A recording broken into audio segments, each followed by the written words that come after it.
हिमाचल प्रदेश का बजट सत्र भी चल रहा है। उस दौरान खूब हंगामा भी देखने को मिल रहा है। एक्टिव मोड में अगर सत्ता पक्ष है तो विपक्ष भी पीछे नहीं है। हिमाचल विधानसभा में आउटसोर्स का मुद्दा खूब गूंजा है। यहां तक कि नारेबाजी विपक्ष की ओर से की गई, वॉकआउट भी कर दिया गया और अपनी ओर से नेता प्रतिपक्ष जयराम ठाकुर ने कई बातें कहकर सरकार को जमकर घेरा है। वॉकआउट के बाद बोले नेता प्रतिपक्ष जयराम ठाकुर ने चर्चा नहीं करने का आरोप लगाया। कहा कि इस मुद्दे पर चर्चा होनी चाहिए। ये पूरा प्रदेश का मुद्दा है, ये एक जिले का मुद्दा नहीं है, कुछ लोगों से जुड़ा मुद्दा नहीं है। ये बहुत चिंता का विषय है। आउटसोर्स कर्मचारियों को हटाया जा रहा है, जयराम ठाकुर ने आरोप लगाया। नियम संसद के तहत विपक्ष ने काम रोको का प्रस्ताव दिया था और ये भी कहा गया कि कांग्रेस की ओर से किसी के पास कोई जवाब नहीं था, ना ही जवाब दिया गया। वो आपको रिएक्शन सुनवाते हैं, उससे पहले हम तस्वीरें दिखा रहे हैं जब वॉकआउट किया गया। आप सुन सकते हैं नारेबाजी को भी। और ये नारेबाजी की गई बीजेपी के विधायकों की ओर से, बीजेपी के नेताओं की ओर से। नेता प्रतिपक्ष जयराम ठाकुर के नेतृत्व में ये प्रदर्शन हुआ और कुछ देर का सांकेतिक प्रदर्शन करते हुए कांग्रेस की मौजूदा सरकार को जमकर घेरा गया। देखिए आप नारेबाजी एक बार सुनिए आप।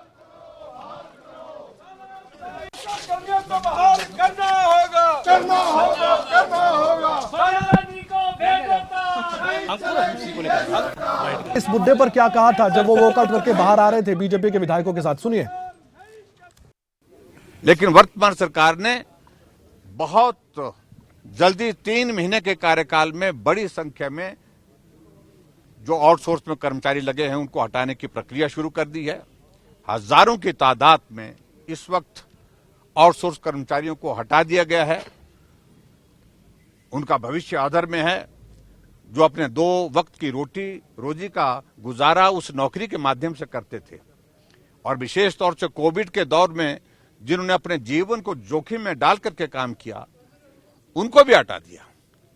इसलिए इस सरकार में संवेदनशीलता है नहीं, मानवीय दृष्टिकोण है ही नहीं।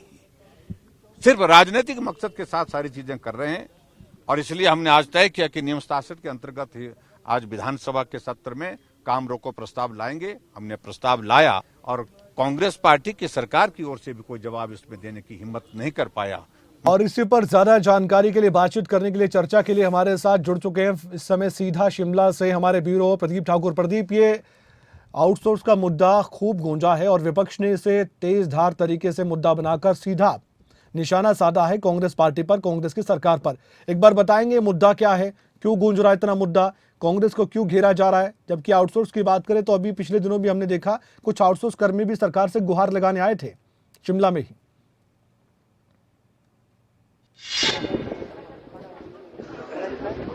बिल्कुल कमल, देखिए जैसे ही सदन की कार्यवाही शुरू हुई तो विपक्ष की तरफ से लगभग 8 से 9 विधायकों ने, जिसमें सुखराम चौधरी शामिल हैं, सुरेंद्र शौरी शामिल है, ये तमाम विधायक जिन्होंने एक प्रस्ताव जो है नियम शासन के तहत कार्य स्थगन प्रस्ताव स्पीकर को दिया और उसमें डिमांड की कि आउटसोर्स के मुद्दे पर चर्चा होनी चाहिए। पूरा बिजनेस कर अभी उस पर अभी कोई चर्चा पर प्रश्नकाल नहीं लगना चाहिए और केवल एक विषय पर चर्चा। ठीक है। विपिन सिंह परमार साहब, बीजेपी के दिग्गज नेता इस समय हमारे साथ फोन में जुड़ चुके हैं। परमार साहब, आपसे बेहतर कौन जान सकता है विधानसभा में क्या कुछ होता है? आज की कार्यवाही के बारे में थोड़ा सा आपसे जानना चाहेंगे। आप खूब नाराज दिखाई दिए हैं, आप भी, आपके साथी भी बीजेपी। जी सर, जो वॉकआउट किया गया उसके बारे में मैं थोड़ा सा पूछना चाहता हूँ। मैं ये कहना चाहता हूँ कि कांग्रेस की सरकार ने 10 गारंटियां दी थी। उसमें ये कहा गया था कि हम 5 लाख लोगों को रोजगार देंगे जी। पर जो भारतीय जनता पार्टी ने कर्मचारी अलग अलग विभागों में आउटसोर्स के माध्यम से रखे थे जी, उनको एक एक करके बाहर का रास्ता दिखाया जा रहा है। चाहे वो जल शक्ति विभाग हो, चाहे राष्ट्रीय पोषण योजना हो, चाहे विद्युत विभाग हो, चाहे हमारा हेल्थ डिपार्टमेंट हो।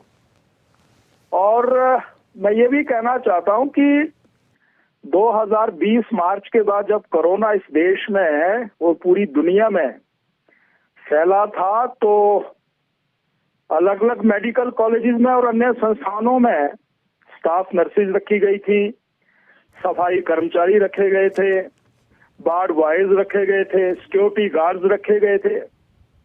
जब उस भयंकर बीमारी के कारण लोगों में दहशत थी जी, तो इन आउटसोर्स कर्मियों ने देश प्रदेश के लोगों की सुरक्षा की गारंटी अपने हाथों में ली थी।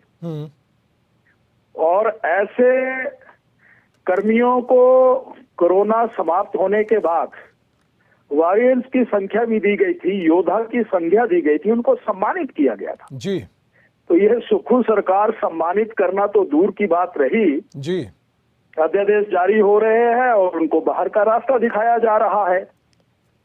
इसलिए ये जो आज नियम 67 के अंतर्गत हमने एक प्रस्ताव दिया था, जी सरकार ने इसको निरस्त कर दिया। ओके उसके विरोध में हमने नारेबाजी की कि ऐसे कर्मी जो थोड़े से मानदेय के आधार पर अपने परिवार को पालते हैं, बच्चों की फीस देते हैं, अपने बुजुर्गों का सहारा है, उस सहारे को कांग्रेस की सरकार ने छीन लिया। इसलिए आज का ये वॉकआउट उसी संदर्भ में किया गया है, ये मैं कहना चाहता हूं। अच्छा परमार साहब, एक सवाल और है मेरा, ये अंतिम सवाल है। अभी स्वास्थ्य कर्मियों की आपने बात की जिनको आउटसोर्स पर रखा गया है और बाहर का रास्ता दिखा दिया गया, जो आपने कहा। अब पिछले दिनों स्वास्थ्य मंत्री ने उनसे बातचीत की थी, आश्वासन भी दिया था, मंत्रिमंडल की बैठक भी होनी है। आपको थोड़ी उम्मीद है सरकार से कि सरकार इसके बारे में सोचेगी, जबकि आपने खुद आवाज उठाई इन आउटसोर्स कर्मियों की? मुझे तो यही कहना है कि जिन कर्मियों को, आउटसोर्स कर्मियों को जी बाहर का रास्ता दिखाया गया है, वहाँ मेडिकल कॉलेजेस में ये कहा गया है कि आप अब इस परिसर में ना आए, आपकी हाजिरी नहीं लगेगी। ओके जब ये शब्द कह दिए गए जी तो अब तो बेचारे वो सड़कों के ऊपर हैं। और हमारी भावना भी यही थी कि हम इस माननीय सदन में अपनी आवाज को उनके बारे में यहाँ उठा सके, हमें बोलने की इजाजत नहीं दी गई जी और सरकार से हम यही आग्रह करते हैं कि ऐसे आउटसोर्स कर्मियों को तुरंत उनकी सेवाओं को बहाल किया जाए, ये मैं कहना चाहता हूं। चलिए, विपक्ष के तौर पर आप अपनी भूमिका निभा रहे हैं। शुक्रिया सर हमसे बातचीत करने के लिए, और आपने ये भी बताया कि क्यों आज आपने वॉकआउट करके ये नारेबाजी की। धन्यवाद। तो ये थे विपिन सिंह परमार साहब, हिमाचल प्रदेश के पूर्व मंत्री, और इसके अलावा इन्होंने ये भी बताया कि क्यों कांग्रेस की सरकार को घेरने का काम वो कर रहे हैं। ये सब कुछ आपने जान लिया।